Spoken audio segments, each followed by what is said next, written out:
Welcome, everyone, to this deep dive. We've got a really extraordinary set of sources today, including insights from the Catholic men of the chapel and the Catholic military apostolate at Langley Air Force Base. That's right. And our mission really is to unpack the June 2025 U.S. strike on Iran Operation Midnight Hammer. Mm-hmm. But we're looking at it through this unique lens, a spiritual fitness staff ride. Yeah, and it's fascinating. We'll explore military tradition, ethical analysis, and there's this short story, too, that really brings moral clarity under pressure, brings it to life. This specific ride, it's not just, walking through history. It's designed as a sort of ethical crucible. Okay. It really challenges us and asks, how do military professionals handle these incredibly complex threats in real time? How do they uphold justice? And, crucially, not slip into simple revenge? Okay, so let's unpack that phrase then. What exactly is a spiritual fitness staff ride? It sounds, well, But unique. it is.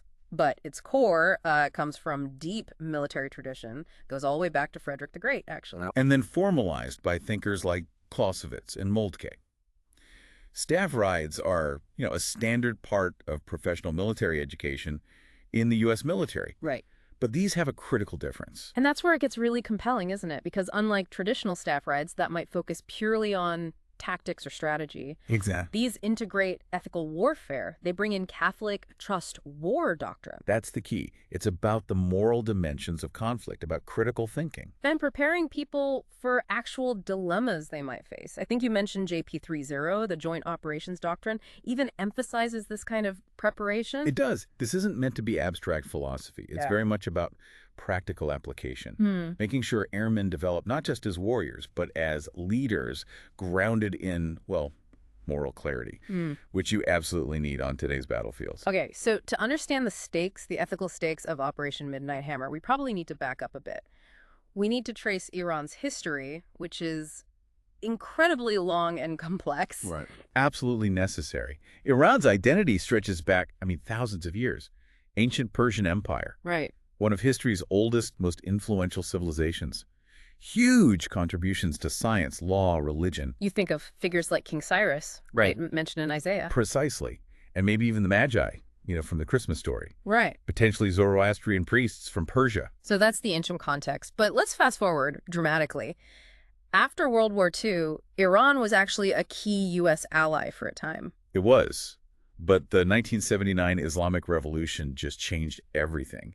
Ayatollah Khomeini declaring America the Great Satan. And that really kicked off decades of hostility, didn't it? Intense hostility. You had the U.S. Embassy hostage crisis, 79 to 81. I remember that. Then funding proxy groups like Hezbollah, Hamas, direct attacks too. Like the Beirut barracks bombing in 83? Yes, and the Khobar Towers bombing in 96. And Iran's Quds Force, they supplied those deadly EFPs, the roadside bombs, Explosively formed penetrators. that killed U.S. troops in Iraq. So this pattern, this escalation, it really sets the stage for the scenario we're looking at. Which brings us right to Operation Midnight Hammer itself, this limited, targeted U.S. strike. On Iran's nuclear sites, Fordow, Natanz, Esfahan. Happened in the scenario during the night of June 21st, 22nd, 2025. And the sources we have analyze this against Catholic Just War Doctrine, and they state the criteria were actually met. They do. How do they argue that? Especially when, critics often say a strike like this is preventative war and therefore unjust. Well, the sources, they dive into the specifics of the doctrine. Just cause, for instance, was it to prevent imminent attacks? Yeah. They argue yes, last resort, after years of failed diplomacy.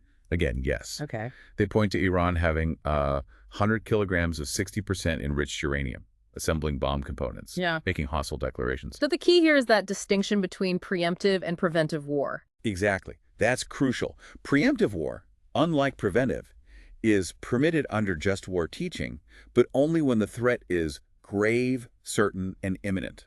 And the Catechism of the Catholic Church actually clarifies this, right? Paragraph 2309. It does.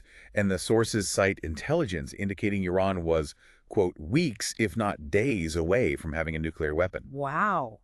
Weeks or days. Yeah. As one ethical maxim puts it, when the fuse is lit, the moral delay is surrender. That's powerful. And this isn't just abstract theory for the participants in the staff ride. The sources include this short story, Target Confidence, Yes. which really puts this moral pressure into, well, stark relief for you, the reader. It's a fictional account, but very realistic, about a captain, Elena Ramirez, an intelligence officer. What happens? Well, a U.S. rivet joint, a reconnaissance plane, gets clipped by a Chinese J-35 fighter. It crashes. One U.S. airman is killed in action. Oh, man. So the pressure for retaliation must have been immense. Exactly. Immediate pressure, rage, grief. But here's where this story gets really interesting, right? This is the innovation. It is. Because despite that pressure, Captain Ramirez shows incredible moral discipline.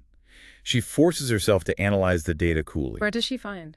No radar lock from the Chinese jet, no missiles fired, but there's an infrared spike from its engine, suggesting an engine failure, not an attack. So an accident, possibly? Possibly, and she advises against retaliation.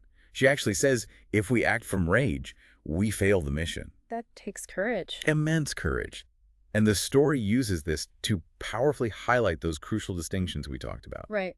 Preventive war, striking just in case. Preemptive action, striking when the threat is clear, immediate, grave. And retaliation, which is striking from anger. That's revenge, not defense. And Ramirez in the story reflects later. His death didn't trigger a war built on assumptions. We remember the difference between justice and revenge. A very poignant line. So I think the core takeaway, really, from this whole deep dive, it's how that target confidence story reminds us so powerfully that in the fog, the confusion of modern warfare, judgment has to be tethered to moral discipline.